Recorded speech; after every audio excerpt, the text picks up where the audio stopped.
നമസ്കാരം. ഇന്നത്തെ വിഷയം നമ്മൾ നിർമ്മിക്കുന്ന ഗൃഹത്തിൻ്റെ തെക്ക് വശത്തെ മുറ്റം അല്ലെങ്കിൽ തുറസായ സ്ഥലം എങ്ങനെ കൽപ്പിക്കണം എന്നതിനെ സംബന്ധിച്ചാണ്. സാധാരണ തെക്ക് വശത്തെ മുറ്റം മറ്റ് 3 വശങ്ങളെ അപേക്ഷിച്ച് എപ്പോഴും അളവിൽ കുറച്ച് മാത്രമേ കൊടുക്കാൻ പാടുള്ളൂ. കാരണം ഇതൊരു യമവീതിയാണ്. ഇവിടെ മുറ്റം കൂടുതൽ വരുന്നത് ആ ഗൃഹത്തിൻ്റെ അന്തേവാസികൾക്ക് ദോഷം ചെയ്യും.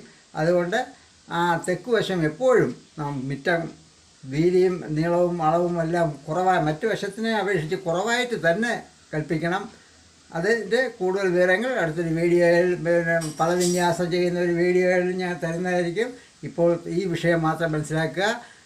ഈ വിഷയം മനസ്സിലാക്കി ഇത് ഇഷ്ടപ്പെട്ടിട്ടുണ്ടെങ്കിൽ ചാനൽ സബ്സ്ക്രൈബ് ചെയ്യാനും ലൈക്ക് ചെയ്യാനും വേണ്ടപ്പെട്ടവർക്ക് ഷെയർ ചെയ്യാനും മറക്കരുതെന്ന് വിനീതമായി അപേക്ഷിക്കുന്നു.